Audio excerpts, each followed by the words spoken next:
Super excited to be here with you.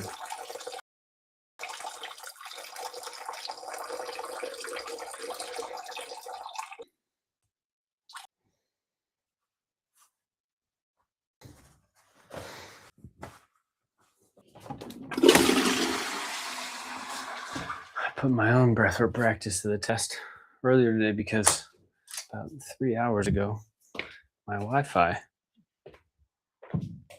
got shut off. The fiber optic cable outside of the building got pulled up out of the ground. So, in a haste, and I'm traveling right now. I'm actually in Denmark, Copenhagen, Denmark.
Jesus Christ.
All right.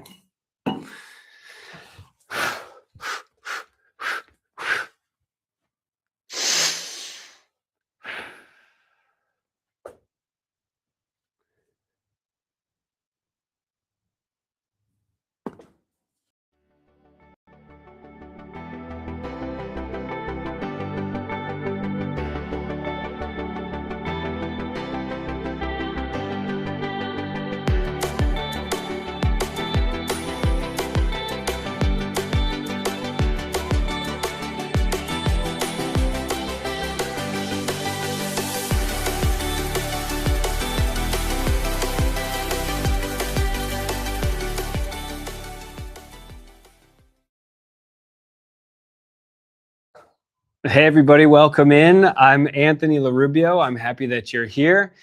I see some people already in the chat starting to get active, which I appreciate very much. I would love to hear from you as we get started here on our workshop that we're going to be covering everything related to the missing piece in high altitude preparation. What I would love to hear from you is your name, where you're calling from, and if you have an upcoming expedition. So welcome in, people. Zeta, welcome from Florida. Kilimanjaro is your challenge coming up. Mick, hey Mick, I know that we have a lot of Kilimanjaro coming up. I talked to quite a few people so far. Joan from the Bay Area, also Killy, Francie, Killy, Charmaine, Killy, that's right. Great to see you here. I'm glad that you made it in. I know we chatted a little bit before this. Hey, Jason from London. Killy in 2 weeks. All right, Jason. Tight time frame, but I think we can still get you somewhere a bit better. Eric, you said that you can't hear me. Check, check. Anybody else not able to hear me? Can you hear me? I just want to, okay. Monica said all good now. Thank you very much. I appreciate that. Hey everybody, welcome in. I'm happy that you're here. I'm Anthony LaRubio. Eric, I don't know, maybe it's on your side, maybe some volume, but Peace says that they can hear me okay. Same with Monica. So I hope that that you're able to hear me. So funny enough, thanks a lot, everybody. So we've got quite a few people in here, 30 and counting that are joining. I appreciate you joining so much. I'm thrilled to be covering everything related to, as we call it, the missing piece in high altitude preparation. In my years of experience in helping people summit mountains, what I was noticing over that time was there's this one thing that so many people would leave out of their training plan.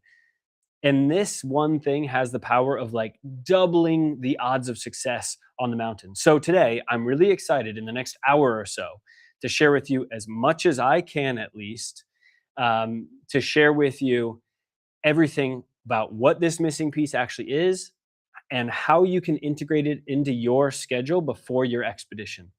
So I see some people jumping off, jumping back on. I don't know if there's some audio issues out there. Funny enough, technology speaking, my Wi-Fi went out like an hour or two ago. So I'm actually working on a hotspot. So we're all making it work here. But I want to start off our workshop with defining who exactly this workshop is for. So if you have a high altitude climb coming up, especially if that climb is Kilimanjaro, something that I actually just got off the mountain just a matter of days ago. If you're training currently for an expedition, if you're following a plan and that plan has some endurance training, some strength training, maybe some hypoxic training, I'm actually going to go ahead and share my screen now. So this is where we're at. If you are following a plan, and like I said, that plan has your endurance training, strength training, maybe hypoxic training. If you are a guide or a fitness coach and you've got clients going on an expedition, or ultimately, if you have struggled on a past expedition at altitude, then this workshop is going to be for you. Also, if you have a fear potentially of falling behind or holding your team back, or of getting altitude sickness when you're up there, or having to turn around, or even worse, being taken down by a helicopter, if any of these things sound like you, then my friends, you are in the right place. Because if I do my job, by the end of this workshop, in our next less than 1 hour or so more, I hopefully will help you understand what this missing piece is in most people's high altitude preparation, and ultimately how it can determine who reaches the summit and who spirals at altitude. And I also want to help you learn how to integrate it into your busy schedule so that you can keep pace with your expedition team, so that you can stay healthy on the mountain, so that you can feel less out of breath up at high altitude, so that you can enjoy your climb more. And ultimately, if this is your goal, if you're trying to summit, a lot of Kilimanjaro people out there, You're probably there not to just trek around, but actually summit. I hope that I can help you reach your summit. So I just want to start off.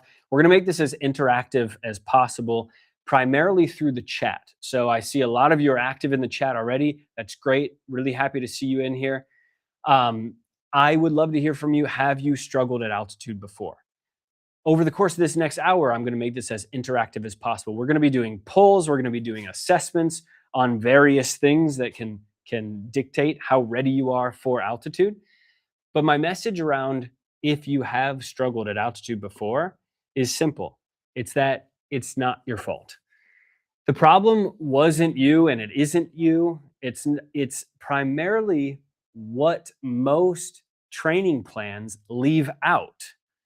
Because here's what most climbers end up doing before they have an expedition. And I call this type of preparation the preparation pie, okay? Most climbers before an expedition, they'll download a training plan and they'll hire a coach to help them train and prepare for the expedition. They'll do that aerobic training, the strength training, the muscular endurance training. They might even rent out a hypoxic tent or a chamber of some kind to expose their body to high altitude.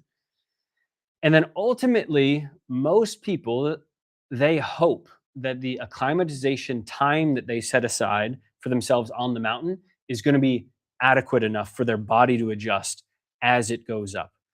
That type of preparation pie looks something like this, as you can see. It has the aerobic, the strength, the muscular endurance, the hypoxic work. But as you can see there's this big chunk left out. It's like somebody just went 3/4 of the way around this preparation pie. I call this chunk of pie, I call it the missing piece of pie. And my friends, it is not a yummy type of pie. Again, in my experience in helping people summit high altitude mountains, I can tell you this, leaving this piece of the pie out is hard to stomach. It is really sad and unfortunate when I see people prepare this way, because the results of preparing in this particular way ends up looking something like this. A lot of you out there go into Kilimanjaro. This is what we're going to be probably primarily talking about today, although I know there are some folks on the workshop right now that aren't necessarily doing Kili. But for those of you out there, do you know what the success rate is across all expeditions for Kilimanjaro, especially with that type of preparation? The success rate, the chances that you will reach the summit on most expeditions that go up the mountain is just 65% success. Now, we can look at other mountains as well. Something like Denali, right? The highest point in North America, 52% summit success rate. For those of you familiar with Aconcagua, the highest point outside of Asia and the highest point in South America, Aconcagua only has a 35% success rate. And thank you for dropping in some of these questions. I will have Q&A at the very end where I will go into more detail on all this stuff. But Zita, to your question, is that primarily due to altitude issues? The number one issue related to altitude has to do with the missing piece that we're going to be talking about today. And it is one of the most common reasons why somebody doesn't summit. There are other factors as well, like weather windows and things like that, for sure. But from a physiology perspective, we're going to talk about this one reason that causes most people to not make it up to the summit.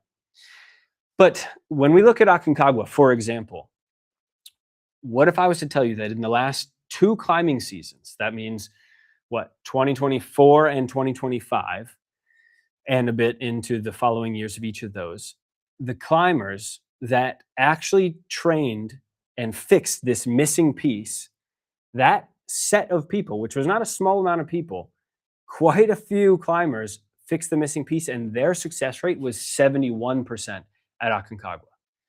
So it obviously, that's a double in success rate. So it obviously begs the question of what in the world is this missing piece? This missing piece that can take you from going only 3/4 of the way around that preparation pie all the way to a 360 degree. That missing piece is breath work training. Now, you all out there might be wondering right out of the gate, breathwork training, what in the world is breathwork training? I've heard of it maybe in terms of like a mindfulness practice, possibly some of you have heard of it as it relates to like the Wim Hof method and things like that. In this context, for high altitude, it means something entirely different, okay? And over the course of this workshop, I am going to answer this question: what exactly is breathwork training? But just take a step back with me, okay? And ask yourself, really, when was the last time that you thought about your breathing? You actually consciously brought awareness to your breathing. And I'm not just talking about the moment where you're training, you're doing hill repeats, your heart rate is in like zone 3 or 4. And obviously you're thinking about your breathing in that moment. No, I mean all throughout your day. I want to begin with a little self check. Okay. We're going to do 2 different assessments right out of the gate. And after we're done with these assessments, I'm going to put a poll actually up in the chat, and you can answer the poll what the answers to this assessment is. So just to begin, go ahead and put one hand up on your chest and one hand on your lower belly. What I want you to do is look down the front of your belly, and I want you to simply count the number of breaths that you take in the next 30 seconds. I'm going to start a timer, and I simply want you to count the number of breaths that you take in the next 30 seconds. Go ahead and begin counting now.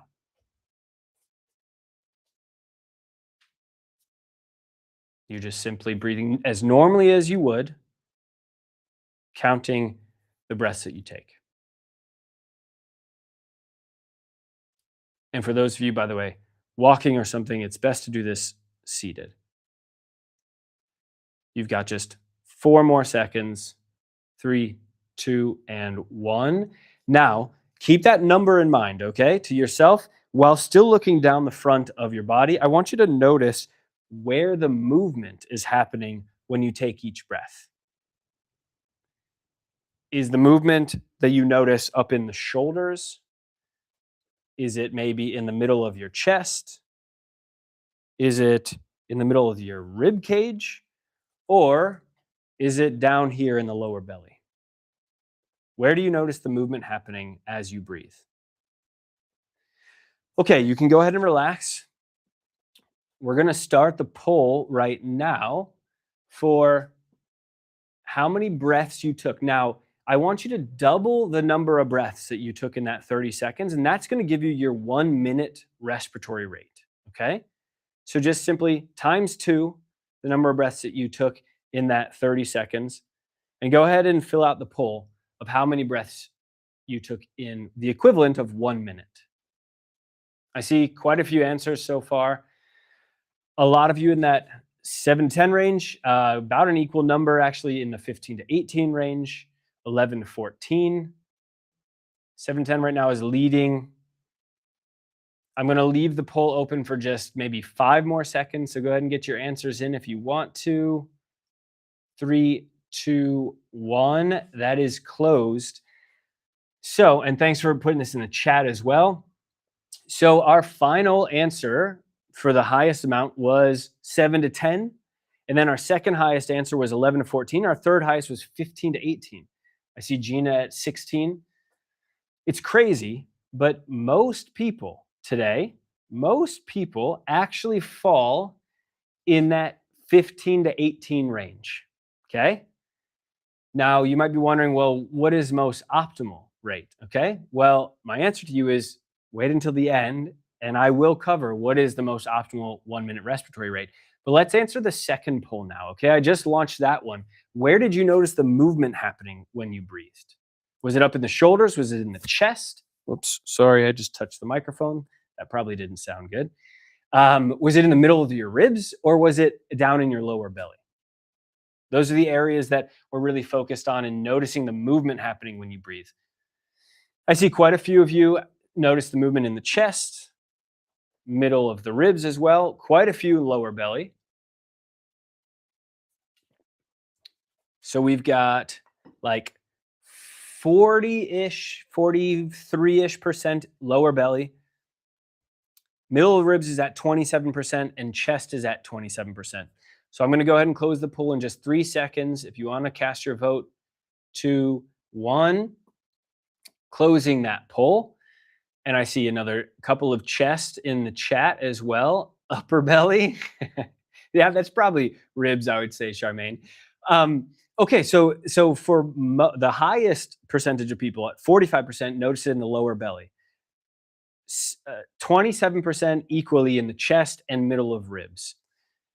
Now, once again, I will cover where the most optimal place is to be noticing the breathing happening, but you'll have to stay till the end. We're going to work that in toward the end of the workshop. So if you're curious of identifying any of the bad breathing habits that you have, whether that is something like over breathing, which we were testing with the 1 minute respiratory rate, or the location of movement, like the mechanics around your breathing, the three most common bad breathing habits that I've seen in my years of working with clients around their breathing is number one, upper chest breathing. This kind of answers part of the question around location of movement. Number two is over breathing, actually breathing too many times per minute, which ironically or paradoxically maybe does not oxygenate your body as efficiently. And then lastly, mouth breathing, using your mouth instead of your nose to do a lot of your breathing. If you do want to do the full assessment on your own time, because we don't have enough time in our workshop just today, you could go to assessment.recal.training or just use that QR code, and you could actually take the full assessment, 5 different assessments, and you'd identify all the breathing habits that you have. So that's the assessment portion. There's a lot more ground that we're going to cover today in our next 45 minutes or so. By the way, this photo is from just a few, literally matter of days. I don't know if it was 12, 13, 14 days ago at the top of Kilimanjaro. I did climb, I did make it to the summit, and I did it with my mouth taped shut. Okay, so I breathed the entire time through my nose. I'll talk about what that means. I don't necessarily expect any of you out there to be taping your mouth shut and climbing the mountain, but I will discuss what it took for me to get there. So for those of you climbing Kilimanjaro, we've got some exciting stuff coming up throughout this workshop. So the ground that we're going to cover today, bad mountaineering pun, I know. Number one, 3 breakthroughs. The 3 breakthroughs that we have discovered in the years of working with clients to climb high altitude mountains, and how these breakthroughs relate to changing their preparation and getting better results. We're going to talk specifically about why it is that fit climbers still fail at altitude. We're going to discuss how to make altitude adaptations from any elevation and without adding time to your busy life. We're also going to talk about 2 different predictors. These are like physiological biomarkers, predictors of altitude sickness. And we're going to go through 2 different breathing exercises. And obviously, we just went through an assessment as well, the beginnings of an assessment. And then lastly, we're going to discuss how in the world to integrate breathwork training into your busy schedule. So right out of the gate, without further ado, let's go ahead and address what those 3 breakthroughs are. The first breakthrough, number one, and this is maybe most important, it's that altitude is not a fitness problem. It's an oxygen delivery problem. And the problem is that the standard training model, most training plans that exist out there, doesn't actually address this core oxygen delivery problem. Breakthrough number 2 is that you can train for altitude, and you can do it from any elevation. And that hypoxic tent or that chamber, that hypoxico that some people use to simulate high altitude, that won't actually solve this core oxygen delivery problem. And then lastly, the third breakthrough is that breathwork training increases the return on investment of the training, the physical training that you're already doing. And it has the simplicity to fit inside your current plan without adding any time to it. So we're going to cover all 3 of these breakthroughs in more detail here in just a moment. But first, I want to tell you a little story here, which is exactly how in the world I discovered this. So quite a few years ago now, I started to dive deeply into the world of breathwork training, really for a mindfulness practice back then, but then also for sport and performance, respiratory training, exercise physiology, high altitude physiology. And I really went deep into all of this stuff, and through certifications and degrees and all of that. And what I discovered, stumbled upon a bit of research that made these claims that by doing respiratory muscle training in particular, and other types of breathwork training, that you could actually improve your body's performance at high altitude. It made claims that you could make hypoxic adaptations in your body from any elevation. It made claims that you could improve your lung capacity before an expedition. It made claims that you could keep your blood oxygen saturation levels high while at high altitude, which is obviously one of the very first things that goes when you reach high altitude. And I'll be totally honest with you, after reading some of this research, I just flat out didn't believe it. And that is where this journey began. It's the skeptic inside of me, maybe inside some of you out there. When you read something, you're not always believing it. But I do want to share with you specifically about my background is that I am not a mountaineer. I'm not an endurance athlete. I don't have a long summit resume. It's building these days, of course, as I'm starting to get on the mountains more. I don't have a bunch of big races, ultra races at altitude that I've finished. So, in my maybe naivete, I simply thought that after checking off these standard boxes before an expedition, your performance is going to be based on having great fitness, is going to be based on having a good acclimatization schedule. It's going to be based on having an adequate level of hydration, nutrition, iron levels, etc. But then from then on, it was just going to be dumb luck based on genetics, based on your pre-exposure to altitude, based on an individual response. But that thing that I read, that research that I read, it stuck with me. And out of curiosity, I decided I was going to test it out. So I developed, or maybe foolishly created, two different experiments. Okay. The first experiment I called the nasal marathon. And the second one I called sea level to 14er. For the nasal marathon, what I did was I trained from sea level, from anywhere, using just breathwork training. So I trained for a marathon without actually running. Okay. And then when I went to run the marathon, I ran that marathon with my mouth taped. Looking guy with his mouth taped shut.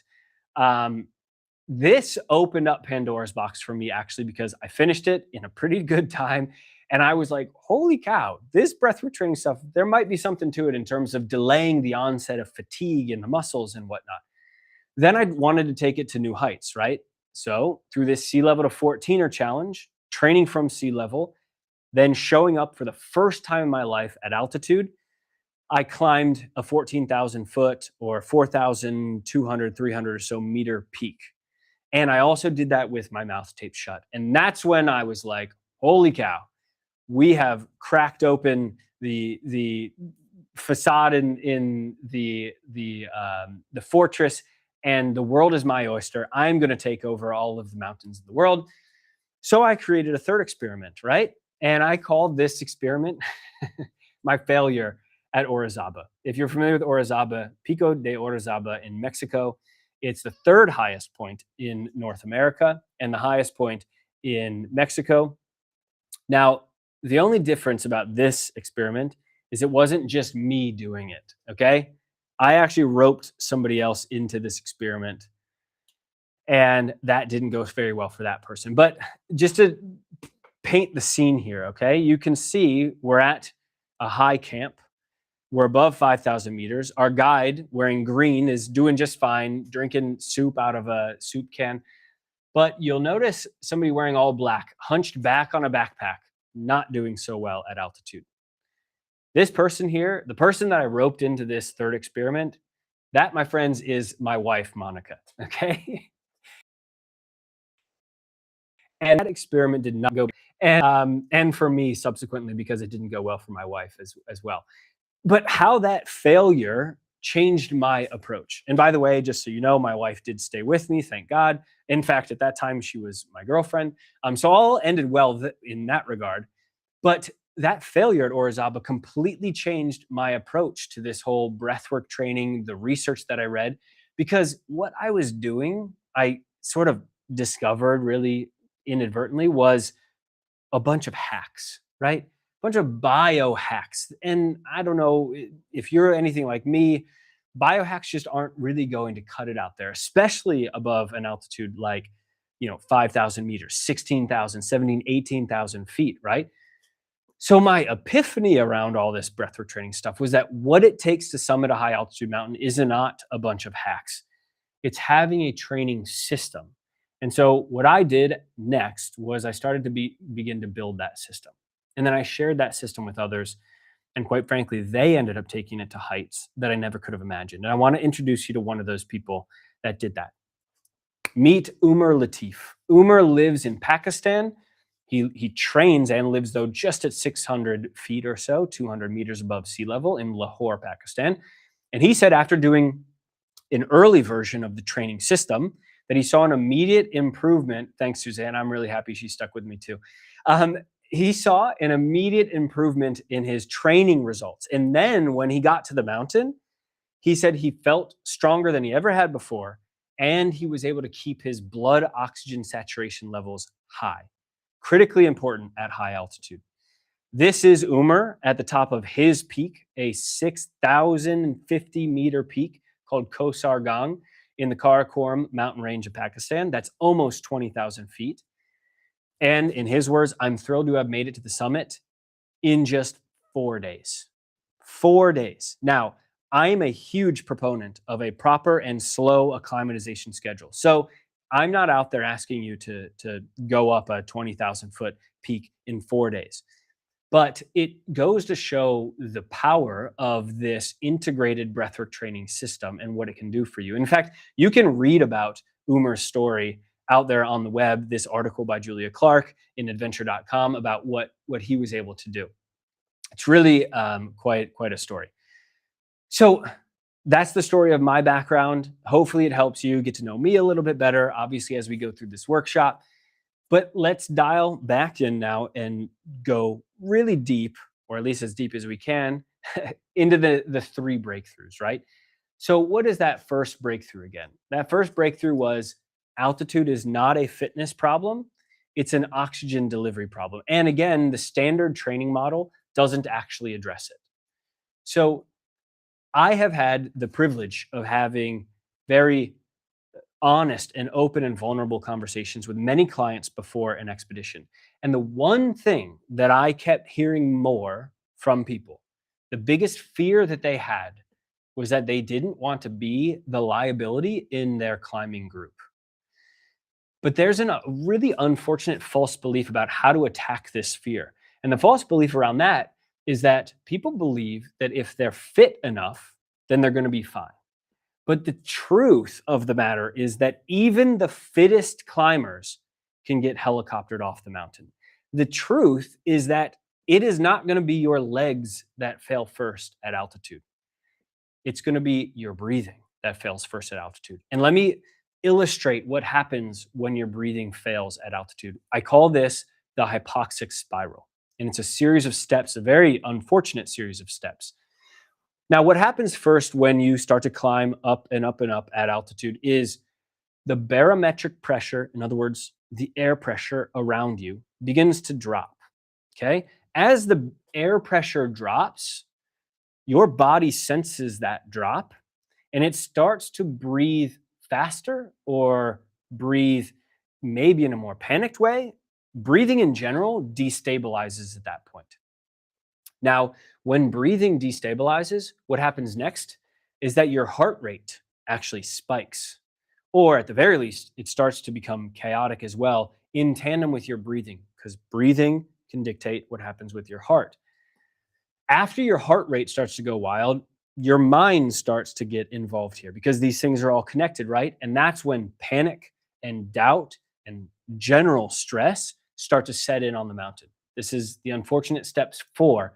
And when that happens, quite frankly, it's quite a big spiral from that point because energy starts to drain from your body very quickly when panic, doubt, stress set in. And when energy drains from your body, you begin to slow down and then ultimately you end up stopping. And the misconception around the hypoxic spiral is that people believe, again, if they're fit enough, I'm going to be invincible to the hypoxic spiral. Let me introduce you to somebody, another person, another one of our amazing people that I'm going to introduce you to in this workshop. This is Dave Taylor. Dave Taylor is a retired now member of the United States military, in very good shape. Specifically, he was an Army Ranger. As you can imagine, he's done a lot of physically challenging things in his life. And in 2023, he decided he was going to climb not Kilimanjaro, but Aconcagua. And he trained really hard for this. He got in really good shape.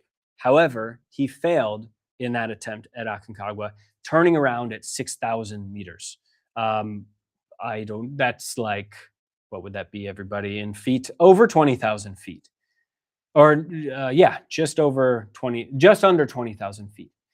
And what Dave had to say about his experience at that altitude was, breathing is something that we take for granted until we can't. I struggled to breathe on Aconcagua, triggering panic. I felt like I was drowning standing up. That was Dave's experience first go around at Aconcagua. Now, brave Dave decided he's going to go in again. He's going to try a second attempt. However, for this second attempt, that's when Dave came across some of my work, and he decided he was going to address the missing piece in his preparation, and he included breathwork training. He started this about 2 months before his departure. However, as much time as somebody has is going to be for the better. This is Dave and I actually training together, doing some timed exercises using the sports mask, which is something I'll talk a little bit more about shortly. It is one of only 2 pieces of equipment that we use in breathwork training. And so he goes through this training plan, and this is in 2024.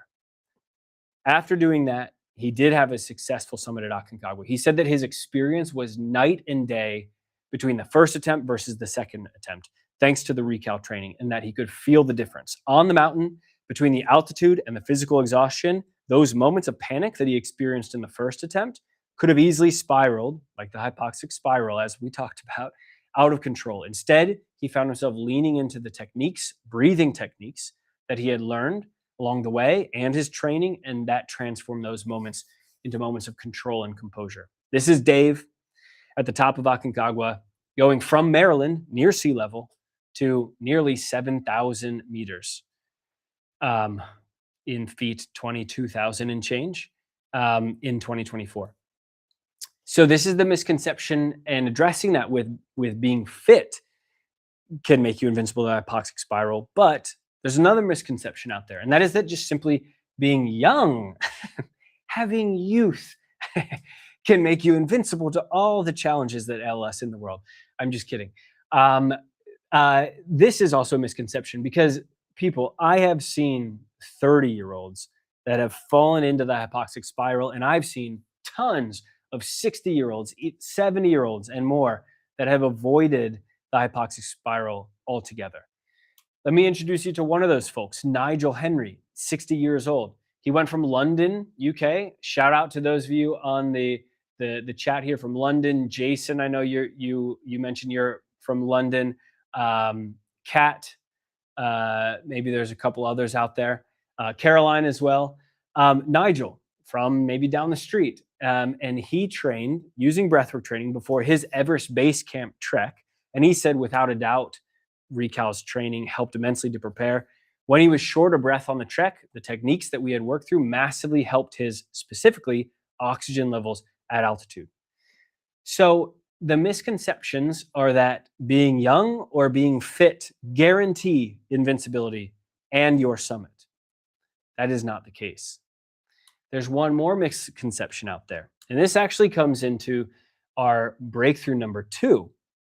And that is that to avoid the hypoxic spiral, you need pre-exposure to hypoxia through an altitude simulation chamber, or you need to live near high altitude. And as I mentioned, that comes into breakthrough number 2, which is you can train for altitude, and you can do it from any elevation. And that hypoxic tent, chamber, etc. Shout out Suzanne, 66 and living high, hopefully. That hypoxic tent won't actually solve the core problem of oxygen delivery. The truth is that pre-exposure to hypoxia isn't the whole story here. It's only a part of the story, right?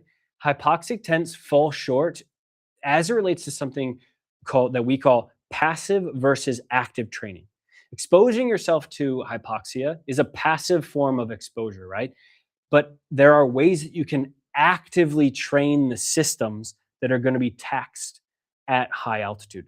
The actual systems that are going to be challenged in these new ways when you reach high altitude. So the reframe around this misconception is that where you live in relation to high altitude isn't your actual limiter. What is your limiter is something called your ventilatory response. So what exactly is hypoxic ventilatory response? Simply put, what it means, it is how efficiently your body increases its breathing when oxygen drops at high altitude. And that difference between people, the difference in their HVR, hypoxiventilatory response, ends up oftentimes being the thing that separates people from who stabilize at high altitude and who spirals at high altitude.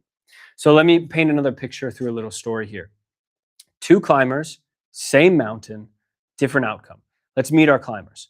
Let's meet Matt, a 25-year-old in good shape, and Julie, a 65-year-old, and they are on the mountain Kilimanjaro. This is a real story, by the way, people. So there are two key indicators that we look at for the ability to predict who is going to stabilize at high altitude and who isn't, okay? As I mentioned in our agenda, we're going to cover these two key indicators, right? If you thought that one of those key indicators is age, it is not, as we just talked about a second ago. If you thought, okay, Matt, Julie, I'm assuming here, one of them is a male, one of them is a female, gender is not one of the key indicators that indicate who's going to struggle at high altitude. And as we talked about as well, fitness is also not a key indicator. So you can take that VO2 max, and while it is very important to be in good shape, it is not going to predict who does well at high altitude. The two key indicators are, number one, your ventilatory response, how well your body increases the breathing that it needs at high altitude. And number two, the subsequent blood oxygen saturation level that hits as a result of your what? Your breathing. These two key indicators have the ability to predict who gets acute mountain sickness, AMS for short, with a 90% degree of accuracy. It goes something like this. Unfortunately, if somebody has a weak ventilatory response, that simply means, again, they have a smaller increase in minute ventilation, the amount of air and oxygen they get per minute. That's going to lead to a bigger drop in oxygen saturation, which leads to the higher likelihood of altitude sickness. This is all based on the research that exists out there. But it all starts, my friends, with that weak ventilatory response. So let's go back to our two climbers, right? They're shaded out here. They're on Kilimanjaro. They're starting to hit higher and higher altitude. Maybe they're at 14,000 feet at Shira Camp, right? Then they're going up to 16,000 feet for a little acclimatization hike. They're making their way up. Maybe they're on that 8-day Lemosho, right? One of them out of this group starts to have a strong ventilatory response and a stable SpO2, blood oxygen saturation level. It's just another way of saying that. Another one of them, though, has a weak ventilatory response and a bigger drop in SpO2. Do you want to take a guess at who's who here? Matt, our fit 25-year-old, or Julie, our stable and wise 65-year-old? If you guessed Julie was the one that had that strong ventilatory response and stable SpO2, you are correct. Matt did not. You want to guess who summited out of our crew here? This is my poor depiction of Julie summiting. Yes, Julie was the one who summited. Shout out to Julie. Shout out to those in their mid-60s that are climbing Kilimanjaro. The key point that I want to deliver here is that your ventilatory response is not fixed. Okay? Julie is my hero as well. You can actually train your ventilatory response. Okay? Now, how can you train the ventilatory response? Well, that's where something called respiratory muscle training comes in. In fact, this was the core thing that they were researching in that first piece of research that I read that sparked this whole multi-year saga that's been my professional life and career lately. Respiratory muscle training. So what in the world is respiratory muscle training? Let's do a couple of different sample exercises right now, shall we? Simply put, from a seated position, everybody, okay? So if you're taking a walk or something, I want you just to pause, sit down, take a little breather. I'm gonna blow myself up just a little bit here so you can see me a bit better. I simply want you to put your hands on the front of your belly like this, okay? And what we're gonna do is we're gonna take 5 fast and full breaths in through the nose, and then let the air go out through your mouth. Okay? 5 of them, fast and full. I want you to feel the lower belly rise and fall with each of these breaths. Maybe 2 more breaths. Fast and full. Now, go ahead and block one nostril and do the same thing again. Isn't that a lot harder, right? Go for 4 more breaths now. 3 more breaths. 2 more breaths. Last one now, stick with it. Go ahead and relax. If you feel lightheaded, just do a couple of slow breaths in and out through your nose. This is why we do this seated. This is a very simple exercise related to respiratory muscle training. What this is doing specifically, by blocking one nostril and breathing very strongly, it's actually training our inspiratory muscles, which are the muscles that need to work harder when you're at altitude to pull that air into your lungs. This is vitally important to have a high hypoxic ventilatory response at altitude. There's another way that you can train your respiratory muscles, and that is what I like to call an integrated approach, right? You could be doing other forms of training on a treadmill, on a Stairmaster, etc. And you could be integrating breathwork training into that process by using a sports mask. Yes, those masks that maybe you've seen somebody out there at the gym or something have on. It makes it look like they're Darth Vader or Bane from Batman, right? And you might be thinking, Anthony, there is no way in hell that I will ever be seen at my gym wearing one of these masks. Well, hold on, okay? Let me try to just convince you here of why you should consider wearing a mask as an integrated approach to your breathwork training.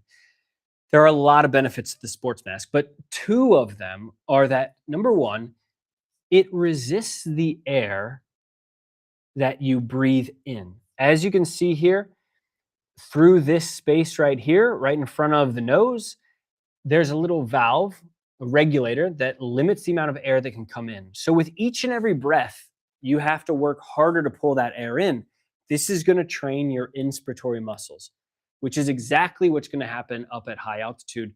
You need to work harder to pull the low pressure air into your lungs. So this is training the muscles that are going to be doing most of that workload at high altitude.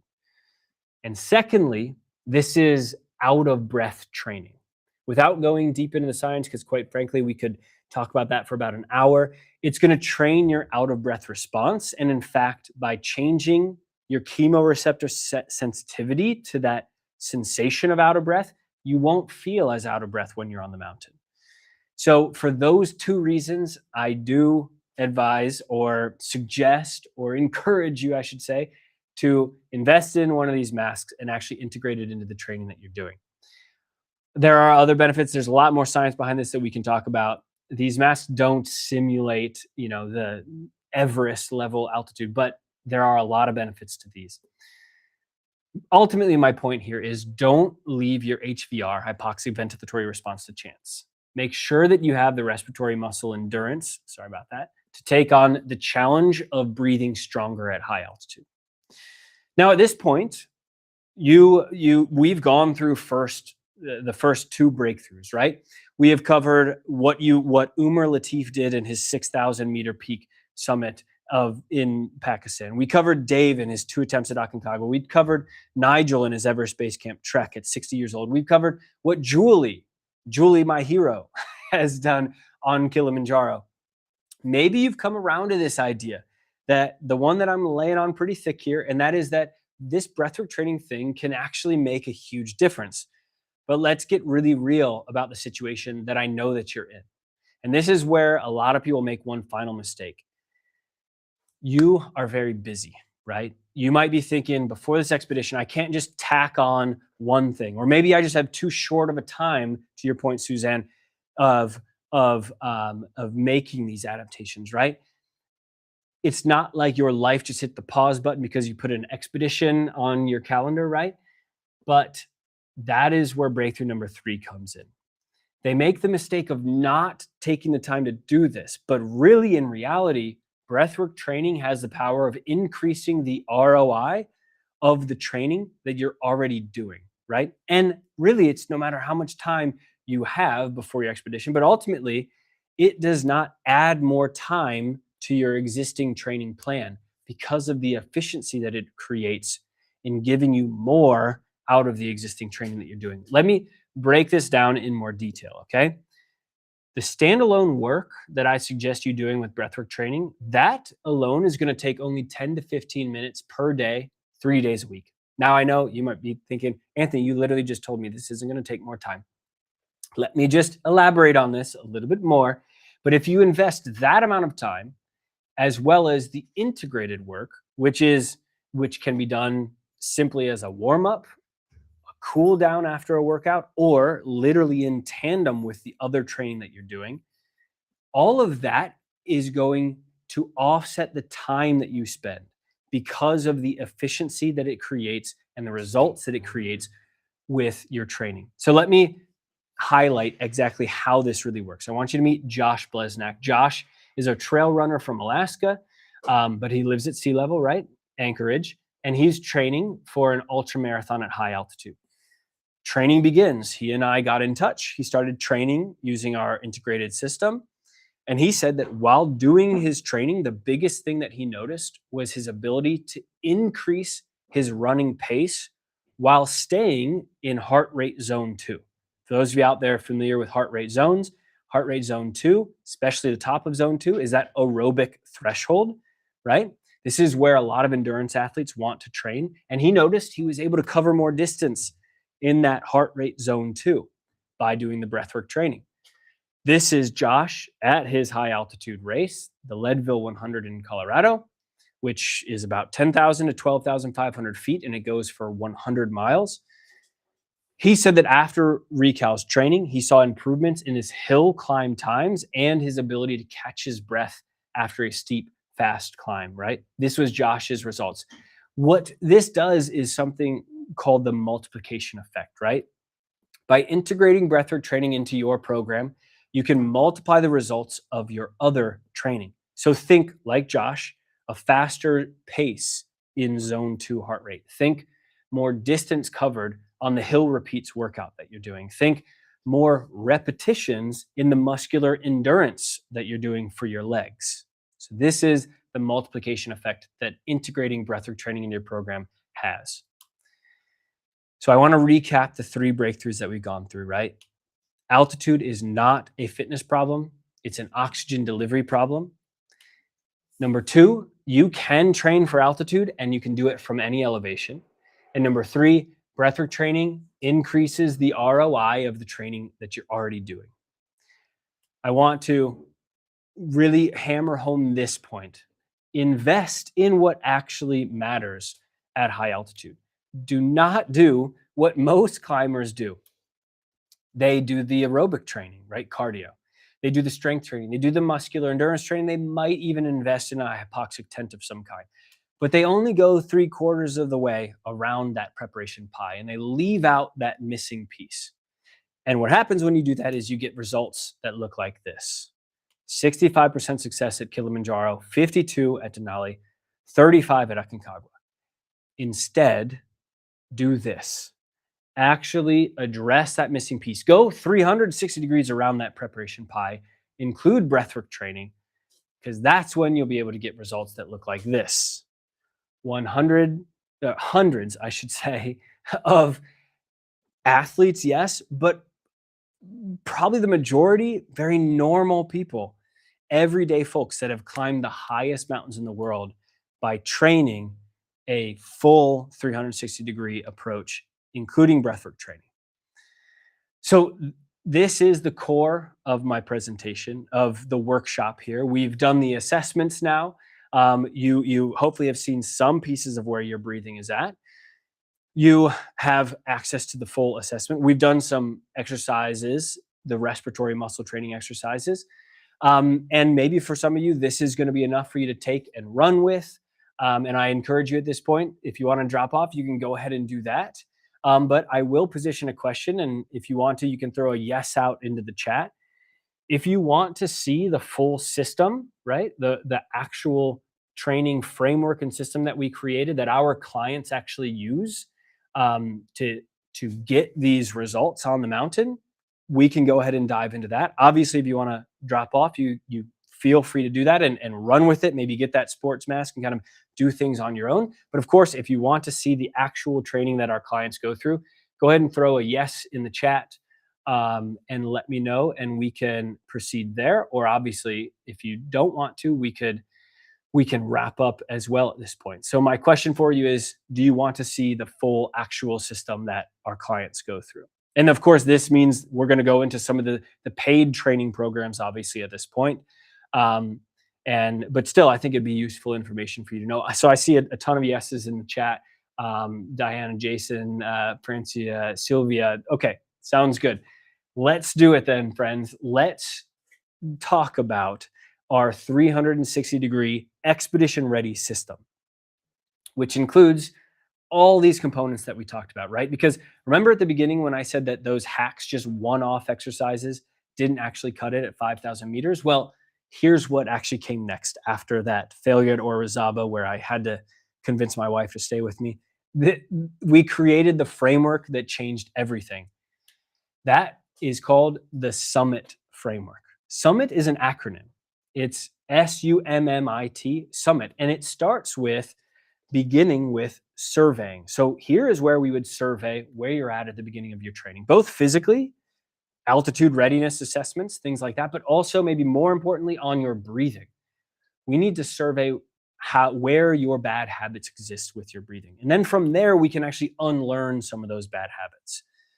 And then as we unlearn bad breathing habits, that's when we actually can then integrate proper breathing habits into all the training that you're doing. And this is where that higher return on investment really begins, right? Because you can get better training results in less time if you fix bad breathing habits and then integrate it into your training and, quite frankly, your everyday life, not even just training for an expedition. The M in SUMMIT stands for muscle. This is where we begin to train the actual muscles, right? The diaphragm muscle beneath your lungs, the intercostal muscles in your rib cage, your abdomen on exhalation. Those are the muscles that get primarily worked to do your breathing. And we need to train those. This takes quite a while to make some strength and endurance changes in those muscles. But as you do, you can then integrate that into everything that you're doing. And again, this integration cycle continues, getting better training results in less time. Then when we begin a really juicy, sexy part of the training, this is the final phase of it all, actually, which is the mountain simulation breathwork protocols. This is the out of breath training protocols. This is the high altitude simulation breathwork training.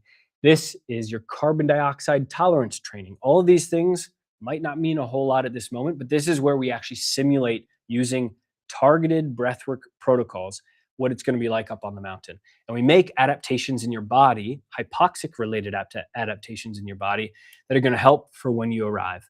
But also, of course, that integration cycle continues, getting better training results in less time. And then the final T is really, we just want to retest things at the very end. We want to taper off of the challenging training that we've done. And ultimately, we want to trust that you've done enough to be able to make it to the top of the mountain and be dancing on the top of the mountain like that little stick figure person that you see there. So this is the framework that we use in the training, but every framework, so to speak, requires a set of systems to go around it. And that is where we created the entire system, which includes an online video course so that you can access all the videos and all the information wherever you need it, whenever you need it, and you can integrate it right into your own schedule. We also have included in this system the Summit Ready Workbook, which is specific to your amount of time that you have before your expedition so that you can track your exercises and your progress throughout the training. Also, we use Training Peaks. Maybe some of you are familiar with that already. Training Peaks is a platform that actually hosts a lot of training plans day by day, right? we also integrate that so that you can have all of your training in one place. We also have created a system around a training timeline calculator. So you can match your training to your specific expedition timeline. And we also have created the coach on call access so that you can get help anytime that you need it. So this goofy guy right here might hit you up with some videos. Some of you are already familiar with this, the Bonjoro app. And that is our coach on call access system. We also have created a ton of guides and toolkits for you so that you have all the most important information available to you when you need it. We have packed in accountability check-ins and checkpoints all along the way throughout your preparation plan so that you can stay on track and actually finish the training program. Something that a lot of people don't end up doing. We have created accountability check-ins and checkpoints so that you will be able to finish the program. Also, I go live every single week with a live weekly training session so that you can have a weekly training anchor and actually be guided through a training session. It's a benefit that a lot of people take advantage of inside our training programs. And then we also have Basecamp, which we call our community training platform, so that you can train with a community of athletes, regular folks all around the world, and potentially even meet some people virtually that you might meet on the same mountain. And actually, let me tell you a little quick story. Martin is a member on Basecamp and somebody going through the training. Nathan is another member. Martin, though, is based in the Czech Republic. Nathan is based in Seattle, Washington. Obviously, two completely different areas of the world. On Basecamp, you put in some information about when your next expedition is, and then it runs this algorithm which finds who you might be connected with in some way. Maybe you're training for the same mountain out there, and then it actually encourages you to get in touch. That's exactly what happened here. Martin and Nathan met on Basecamp. They ended up training on Basecamp, just in different parts of the world. And then they went from our virtual Basecamp, right, to the Basecamp of Aconcagua, all the way climbing together and reaching the summit of Aconcagua together. So there are connections like this that are happening every single day across our Basecamp platform. So what we have done is put everything together for you. Online video course, preparation timeline calculators, coach on call access, training peaks, so that all of your training and everything you're doing can be in one place. Live weekly training sessions and the Basecamp platform, putting this all together for you to get the most out of that summit framework. Now, we have some bundle options that maybe one of these bundles might be the right fit for you, okay? And the first bundle that I want to share with you is the 360-degree Expedition Ready bundle. This is our most comprehensive bundle that we offer. What it includes is the Expedition Ready training program. So this is your physical training, the aerobic training, the strength training, the muscular endurance training.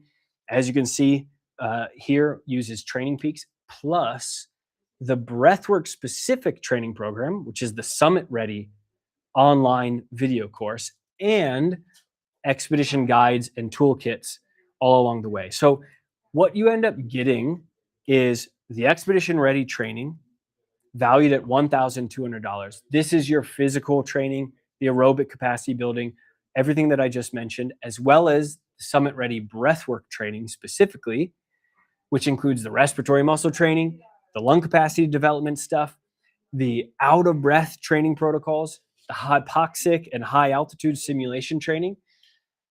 You also get the coaching and community support system with the Coach on Call, all of our altitude readiness and risk reduction toolkits that we've created for you, valued at $500, a schedule integration framework for busy athletes, and that live weekly training session hosted every single week by me. All of this is valued at $3,350 together. But on this live workshop, I'm going to offer this to you for $297 a month. And what I'm going to do is I'm going to go ahead and make that live for you right now, where you can choose to enroll in that particular bundle. Or, of course, we have a couple other bundles as well. But the interesting thing here is that the There are the couple pieces of equipment that are required for the training to get the most out of the training. That's that sports mask and the Buteyko belt. And then there's also this thing that we call the playbook, right? The expedition breathing playbook. This isn't about training. This is about how to breathe when you're on the actual mountain, right? So we've created the expedition breathing playbook to address those things. Now, individually purchased, the equipment bundle is $100. The expedition breathing playbook is $175 for a total of $275.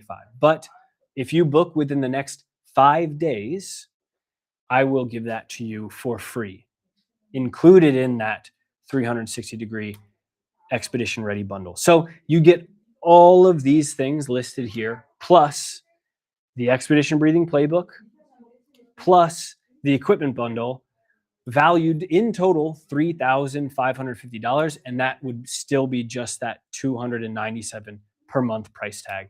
So that offer is live. You can choose that particular bundle. Now, that's the expedition ready bundle. Maybe some of you don't actually need the training, right? Maybe you've already hired a coach. Maybe you have a training program that you're already going through. And maybe, you don't need that piece of the puzzle, right? Well, you can just then choose to do the Summit Ready bundle, which is the breathwork training and online course, plus the expedition guides and toolkits. Now, that I'm offering to you for just $97 a month. So not the $297 for everything included. This would be just $97 a month for the breathwork training online video course, the expedition guides and toolkits, and all those bonuses as well. That would include the equipment bonus and the expedition breathing playbook for $97 a month. But the other option is, if you don't want to pay monthly, right, you could actually just choose to buy this one time and have lifetime access to it for $497. So those are the two options around the Summit Ready bundle.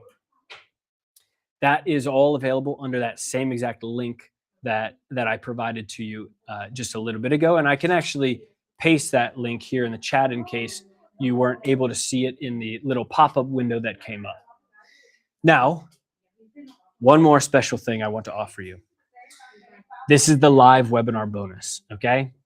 If you enroll live right now, and that means not in the next 5 days, that would be literally just in the time that we are on here, I will give you also a complimentary one-on-one training session with me. But I am going to limit that, though, to the first 10 people that actually cash in on this particular offer. That is now live still for you under the same exact link that I provided a little bit ago. Now, there are two other bundles that I'm going to share with you for maybe some exceptionary type of circumstances, right? Maybe, Suzanne, I think you mentioned that you're headed off in about, 4 weeks. Francie, you said you're headed off August 24th, just in, less than 10 days from now. If you don't have much time, we've created this thing called the Last Minute Expedition Bundle. By the way, Suzanne, 4 weeks is about the cutoff, right? I always say 5 weeks is really the sweet spot to get enough out of the training plan. If you've got 5 months, great. 5 weeks is about the cutoff there. 4 weeks, still potentially on the border. But anything less than that, I throw you into this last minute expedition bundle category. And for this, we created a 10-day breathwork training course, right? And this is going to be focused on getting your breathing habits dialed in correctly so that you become aware of those, as well as making a few adaptations to feel less out of breath on the mountain.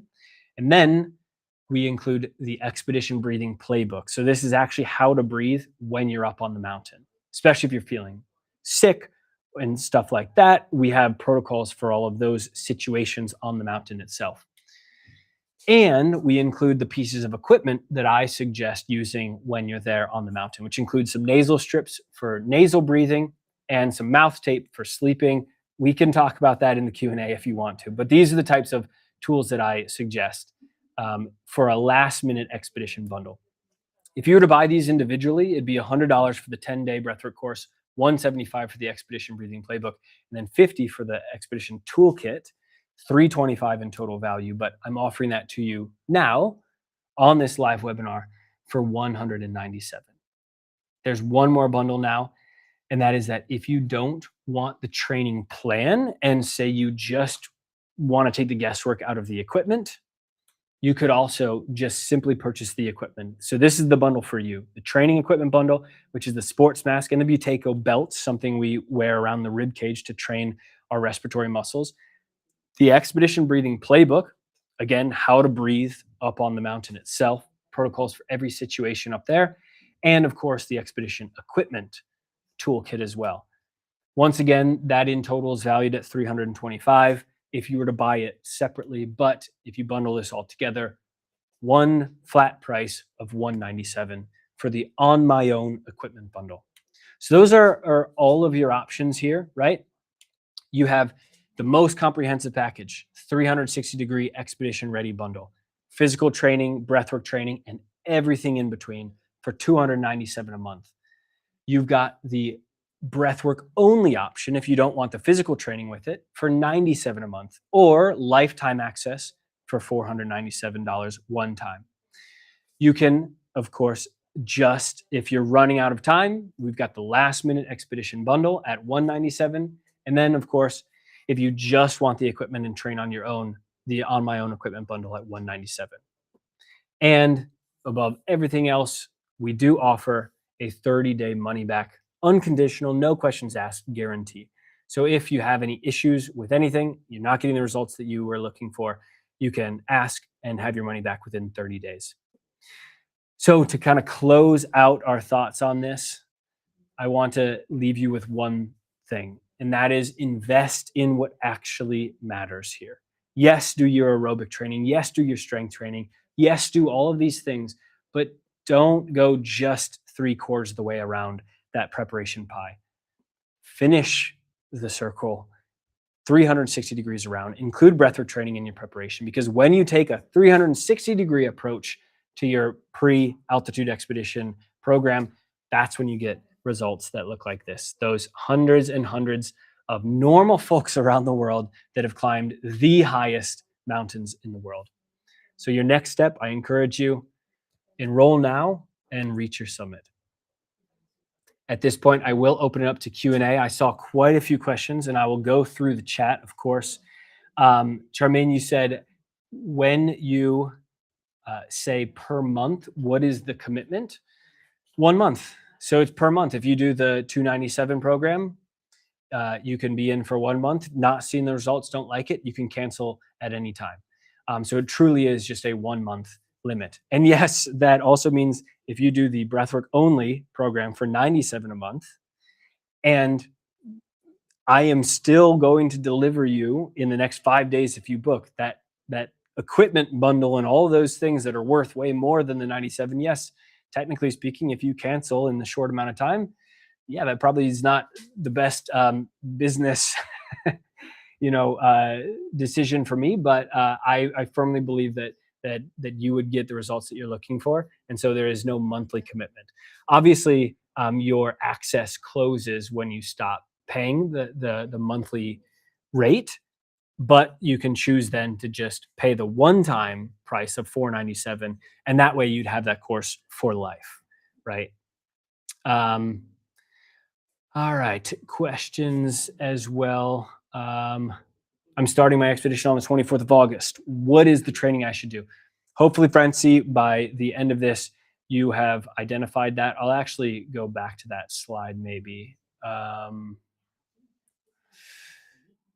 I would recommend for you the last minute expedition bundle. And yes, even though you still don't have quote unquote 10 days for that breathwork training course, you can absolutely stack some days in that course, get a lot out of it. But then maybe most importantly for you specifically, that Expedition Breathing Playbook is going to be vitally important for you when you arrive at high altitude. That's going to include things like our recovery breathing. So after an acclimatization hike, or in the morning and in the evening, what is a breathwork protocol I can do to recover my body? It includes a protocol that we call pressure breathing, which helps to almost immediately increase your blood oxygen saturation level just by doing this breathwork training protocol. It includes how to breathe when you're climbing, how to breathe when you're at rest, how to breathe when you have symptoms of acute mountain sickness and a headache and all things like that. So that I think, and the pieces of equipment there, the nasal strips and whatnot, that's going to really be beneficial for you last minute here. Gina, what is the ideal period of time to train before an expedition begins? The ideal period, if I'm being totally honest, is now. It's kind of like planting a tree. When was the best time to plant a tree? Would have been 30 years ago. When's the second best today? I know that's super cheesy. Just bear with me on that one. Truly, though, the best time would be starting now. Why? Because you can identify the bad breathing habits that you have now, where it is that your inefficiencies exist. This can be with the mechanics of your breathing, it could be a biochemical related thing. Do you feel out of breath quicker than you need to? Well, that might be related to your breathing habits, right? And if we can address those, we can fix those. And then that's going to enable you to get the best results out of not only your training itself for an expedition, which could be 6, 9, 12 months in advance of an expedition, but really for your everyday life as well. This is going to be applicable in all of these areas. And maybe in your case, if you have a year or so beforehand, maybe you invest in the lifetime access version of the breathwork training program. That way, you just kind of have it once. You have it for the entire time that leading up to an expedition, something like that, and that might be the best thing to do. But yes, the minimum though I would say is that like 4 to 5 week in advance time frame would still be worthwhile to do both really the 360-degree as well as the Summit Ready breathwork training program. But anything shorter than that, I would go into the last minute expedition bundle. Yeah, 4 weeks, Suzanne. Again, I really think that you would get a lot out of the full program in the 4 weeks. I genuinely believe that. I wouldn't say it otherwise. You're just right on the cusp though. So it would be like invest in it now sort of thing so that you can get your foot in the door and really attack the program. Anything less than that, just that last minute expedition bundle is probably best. Adrian, obviously the more training, the better. Is there a minimum that you recommend in terms of making the most difference if you have a lot of time? A minimum if you have a lot of time. Okay, that's a good question. Adrian, what I would probably do is invest in that lifetime access version of it. To be honest, if you have over and above and beyond 6 months, I'd invest in just the lifetime access version. But you will get a lot of results. Yeah, that's probably best. That way you get in the door, you fix these bad breathing habits first, start to train the respiratory muscles, but then it isn't really until the last 5 or 6 weeks of training that we really go into those hypoxic training adaptation building protocols of it all. So as you can see, there's really value in sort of each phase. So I would probably just go with the lifetime access version of it, and you'll get a ton out of it in fixing the breathing habits right away, and then really picking up the speed, 5 to 6 months in advance. Nasal strips come with the 360 bundle. Yeah, good question, Zeta. Yes, absolutely. The whole equipment bundle would be included there. Does the 297 bundle include lifetime access? That is not lifetime access, Gina. That is each and every month. So you've got a part of that package really is the physical training and monitoring that and actually getting, it's a personalized plan. As you progress, we get harder and harder. We build your aerobic capacity. We obviously will do more on muscular endurance along the way, and it's integrating the breathwork training into it. But it is not lifetime access. I'm happy to make an exception though if you've been doing the 297 program every month for like say 6 to 8 months or something, and it's like, all right, Anthony, can I have lifetime access? I probably wouldn't say no to that, to be honest. So yeah, that's how I would probably handle that. As you can see, I'm pretty flexible, I would say, on something like that. Um, yeah. So Zeta, you do not get the personalized expedition ready training program with the lifetime access. The lifetime access is just for the summit ready breathwork online video course. So you will have access to the breathwork specific course forever. The the expedition ready program, that's the personalized training plan.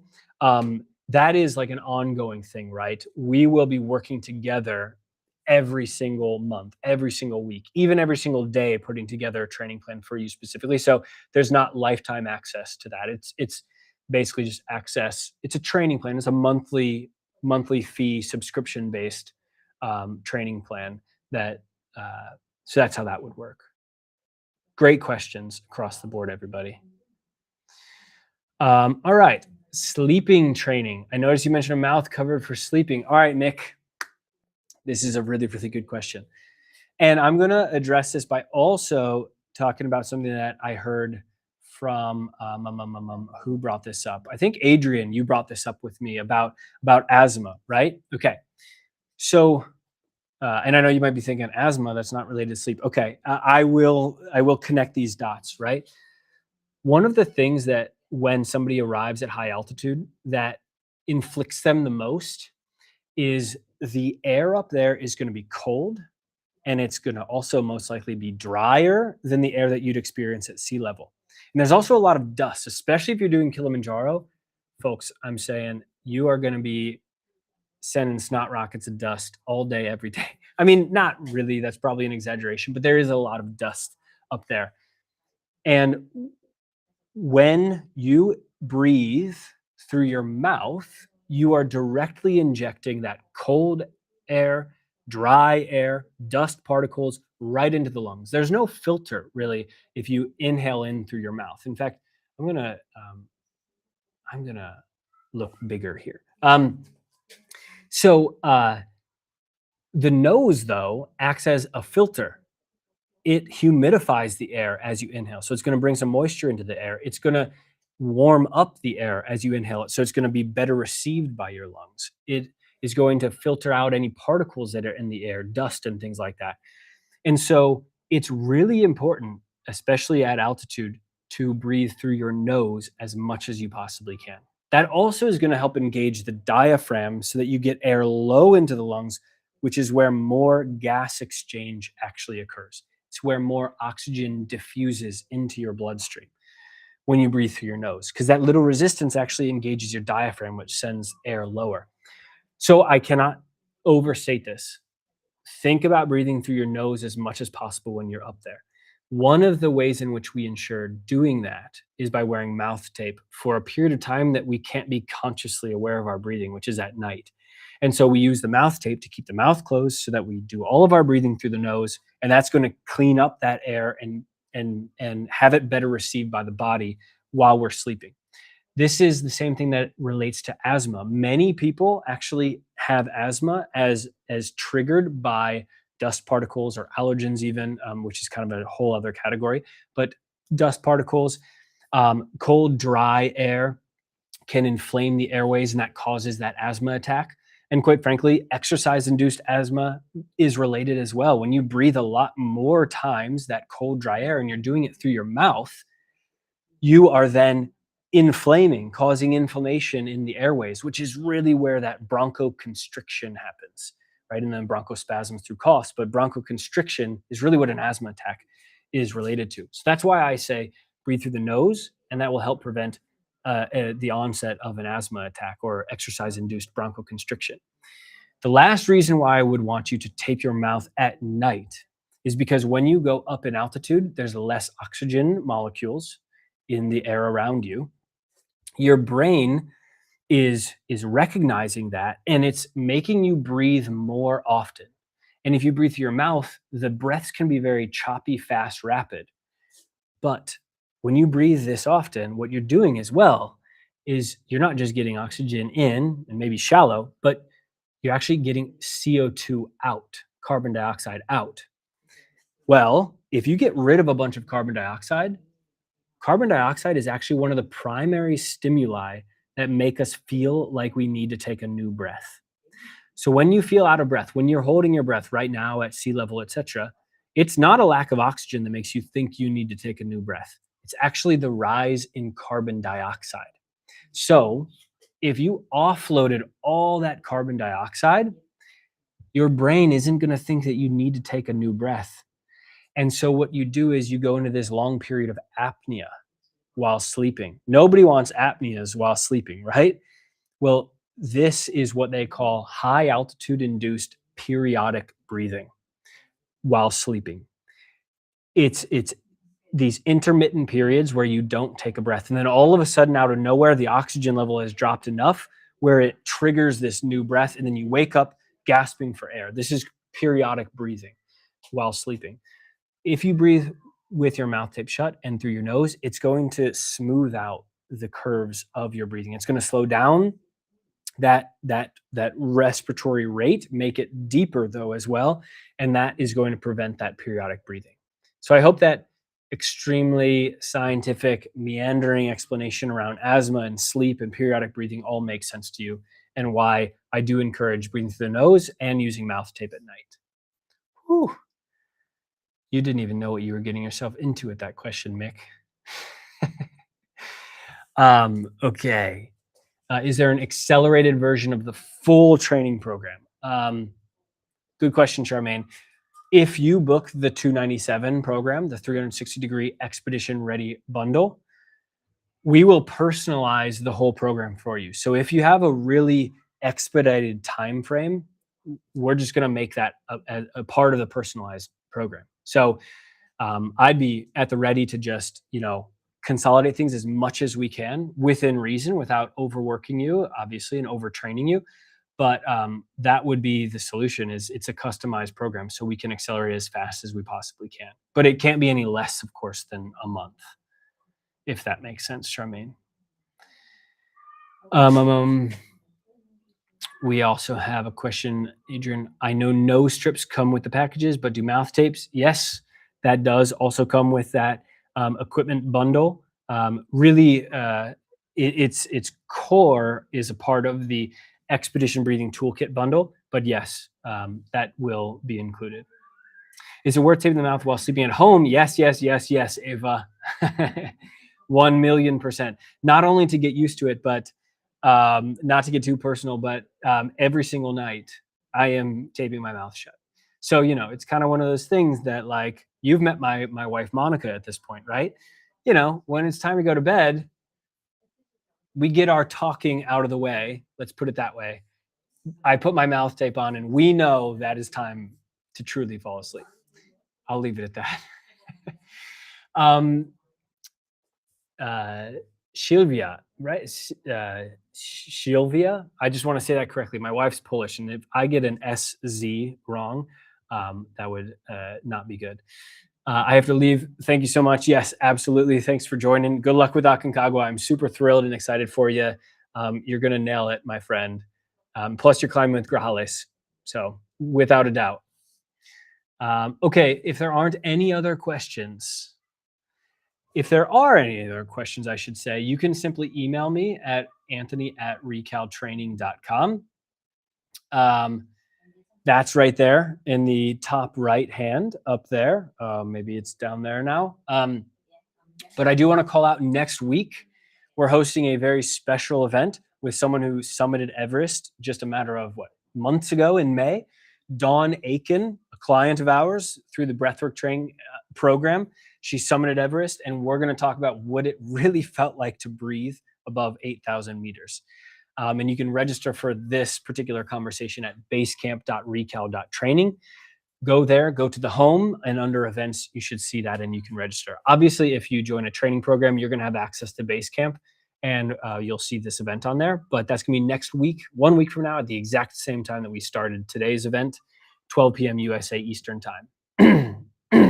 You do have 5 days to register for and get the training pieces of equipment as well. Yes, you only have until the end of this workshop specifically to get that one-on-one complimentary session with me, though.